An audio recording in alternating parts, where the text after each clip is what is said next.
हाय friends, मैं हूं Manav. Welcome to movie shoovie. करते हैं आपस में पॉजिटिव सा नमस्कार। ऐसा लग रहा है कि भैया क्रिश के अंदर बहुत कुछ होने वाला है। कोई ऐसी स्टोरी लिख दी गई है जो इतने इतने बड़े बड़े प्रोडक्शन हाउस को भी बहुत ज्यादा प्रभावित कर रही है। अगर मैं सीक्वेंस ऑफ इवेंट्स देखूंगे क्रिश के साथ क्या क्या हुआ है, तो पहले एक डायरेक्टर का नाम आता है जो कि एक अच्छे डायरेक्टर हैं। फिर सिद्धार्थ आनंद का नाम आता है जो अगेन बहुत स्टाइलाइज तरीके की पिक्चरें बनाते हैं, और इसके अंदर एक स्टाइल क्वेश्चन चाहिए भी होता है, येट थोड़ा रूटेड भी चाहिए होता है। तो उस तरीके का चाहिए रहता है मामला। फिर उसके बाद हमें न्यूज आती है कि जो प्रोडक्शन हाउस है वो दो साथ में आ रहे हैं बड़े। एक फिल्म क्राफ्ट जो कि राकेश रोशन साहब का खुद का है, और वाईआरएफ स्टूडियो यानी आदित्य चोपड़ा की कंपनी। तो इसका मतलब क्या हो गया कि इसके अंदर जो मटेरियल है, जो इसके पीछे कह सकते हैं कि विश्वास है इस मूवी के पीछे, वो बहुत ज्यादा हाई है। वो कुछ अलग तरीके की स्क्रिप्ट यहाँ पर लिखी गई है जो इंडिया को प्राउड कराएगी। और मैं आपको बता दूं कि आज भी अगर आप क्रिश का जो लास्ट वर्जन आया है क्रिश 3 का, वो इतना अमेजिंग है कि आपको लगता है कि यार इतना बड़ा विजन लेके बनाना पिक्चर को 200-250 करोड़ में, वो सब चीजें उस टाइम पे 10 साल पहले अचीव कर लेना काफी बड़ा अचीवमेंट था अपने आप में। और काफी लोग उसको डिग्रेड करने की कोशिश करते हैं कि जी यहाँ से इंस्पायर हो गया, वहां से इंस्पायर हो गया। इंस्पायर्ड तो भाई राजा मौली की बाहुबली भी थी। हर एक सीन कहीं ना कहीं फॉरेन की किसी ना किसी मूवी से या कार्टून फिल्म से इंस्पायर्ड था। बट पॉइंट ये नहीं है, राजा मौली ने जो इमोशन एवोक करे और अलग अलग चीजों से इंस्पायर होकर जो चीज लाई, वो कोई और कर ही नहीं सकता। ऐसे ही राकेश रोशन भी बहुत ही महान डायरेक्टर हैं जो ये चीज अचीव कर पाए। अमेजिंग लेवल की फोटोग्राफी, अमेजिंग लेवल के VFX that point in time, amazing level की कहानी, अमेजिंग लेवल के इमोशंस। तो अब कौन ऐसा इंसान हो सकता है, अगर राकेश रोशन कहते हैं कि जी सिद्धार्थ आनंद नहीं कर पा रहे हैं किसी अपनी कमिटमेंट की वजह से, वो कौन सा एक ऐसा इंसान होता है जो स्टोरी की और उस किरदार की नसें तक समझता है। वो समझता है कि वो उसका मूड स्विंग क्या होगा, उसका रिएक्शन क्या होगा, कब वो गुस्सा खाएगा, कब वो अपने आप को मेलो डाउन करेगा, क्या वो हीरो है, क्या वो एंटी हीरो है, क्या उसके अंदर कुछ नेगेटिव शेड भी हो सकता है कि नहीं हो सकता है। ये सारे जो एस्पेक्ट हैं उसको घोटने के लिए या तो वो ओरिजिनल राइटर चाहिए जैसे कि राकेश रोशन साहब थे, या फिर आपको लगेगा वो आर्टिस्ट जो सारे के सारे रोल जो है किरदार कर चुका है।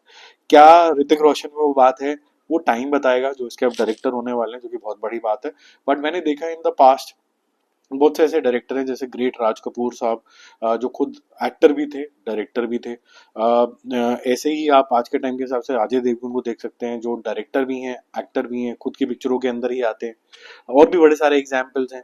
अब इसके अंदर क्या होता है कि बस ये जो मूवी बनने का जो प्रोसेस होता है वो थोड़ा सा लेंदी हो जाता है। अब देखो क्या होता है कि आज के टाइम के हिसाब से जो स्क्रीन प्ले है, एक एक फ्रेम का स्टोरी बोर्डिंग है, और जो डायलॉग्स हैं, कौन सा क्या शेड्यूल है, इतने बड़े जो प्रोडक्शन हाउसेस जब साथ में आ जाते हैं, वो सैक्रोसेंट हो जाता है। डे वाइज आपकी कैलकुलेशन कभी भी हेवायर नहीं जाती है।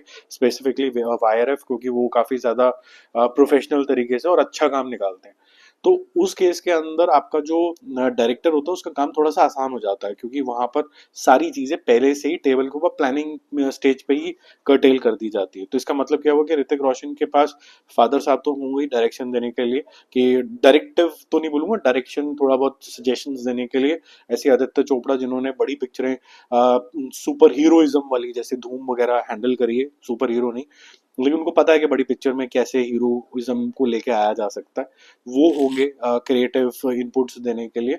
और साथ में क्योंकि इनकी टीम बहुत बड़ी हो गई है अब, तो क्रिएटिव डायरेक्टर के नाम पे और असिस्टेंट डायरेक्टर्स के नाम पे असिस्टेंट्स आ जाएगी ऋतिक रोशन के पास, कि ताकि वो अपना फर्स्ट जो डेब्यू है एज डायरेक्टर वो अच्छे से कर पाए। अब वो आर्टिस्ट भी इसमें खुद ही है, डायरेक्टर नहीं है। थोड़ा सा जो प्रोसेस होता है हल्का सा स्लो होता है इसका।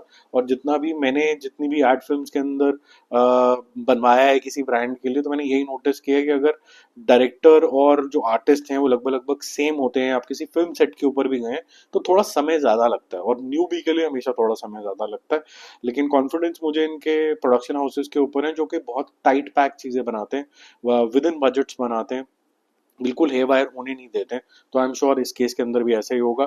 और यू नेवर नो कि कौन सा एक सितारा जो है वो सुपरनोवा तरीके से और ब्लास्ट करके निकले, और एक और कला हमें देखने को मिल जाए ऋतिक रोशन के अंदर। फॉर इंस्टेंस अभी वो देखने में अच्छे हैं, डांस बड़ा अच्छा करते हैं, एक्टिंग बहुत अच्छी करते हैं, इतने सारे गुण तो हैं ही। पता चला कि डायरेक्शन के अंदर भी वो बहुत ही ज्यादा ब्रिलियंट है।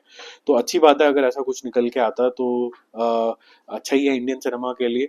और मैं चाहूंगा कि जब ये क्रिश बने उसके अंदर कोई ना कोई साउथ के हीरो को भी लो यार, साउथ की कोई हीरोइन लो, कुछ इस तरीके से लो, बड़ी पिक्चर बने ताकि साउथ के लोग भी आके इसको देखें। पहले दिन ही तेलुगु, तमिल, मराठी, जिस जिस लैंग्वेज में भी आपको डब करना है पहले दिन ही करके रखो इसको, क्योंकि देखो क्रिश भी ना ऑलमोस्ट एक इमोशन की तरह है। ये बहुत बड़ा सुपर हीरो निकल के आया है। वो कहने की बात है जी, बचपन में हमें शक्तिमान अच्छा लगता था लेकिन भूल भाल गए उसको। वो मुकेश खन्ना ने मेरे ख्याल से शक्तिमान को बढ़ाया कम है और गिरा ज्यादा दिया है आज की डेट में लोगों की नजरों में, कि मैं ही कर सकता हूँ सिर्फ। तो जो मैं होता है वो हमेशा घमंड होता है, अहंकार हमेशा घमंड की साइड में चला जाता है। क्रिश के साथ काफी सारा लोगों का लगाव है, और एक वो राइचस तरीके का अभी तक सुपर हीरो है। कोई ऐसा भी नहीं है कि वो एंटी हीरो टाइप के जोन में जा सकता है, लेकिन वो एक इंटरेस्टिंग एस्पेक्ट होगा। तो अगर इसकी स्टोरी के अंदर आपको जैसे कि एक वेनम दिखता है ऑफ स्पाइडरमैन तो अगर इसका भी वेनम वर्जन अगर आपको दिखे क्रिश का, तो काफी अमेजिंग सा कुछ होना होना शुरू हो जाएगा। क्रिश वर्सेस क्रिश हो जाएगा।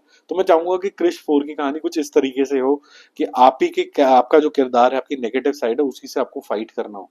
तो काफी अमेजिंग होएगा वो। और दूसरी साइड पे अगर हम देखें कि प्रोडक्शन हाउसेस भी हैं, डायरेक्टर भी जो है उनके पास पूरी सपोर्ट होगी। तो और वो कहते हैं बार बार ऋतिक रोशन की मैं काफी क्रिएटिव तरीके का इंसान हूँ।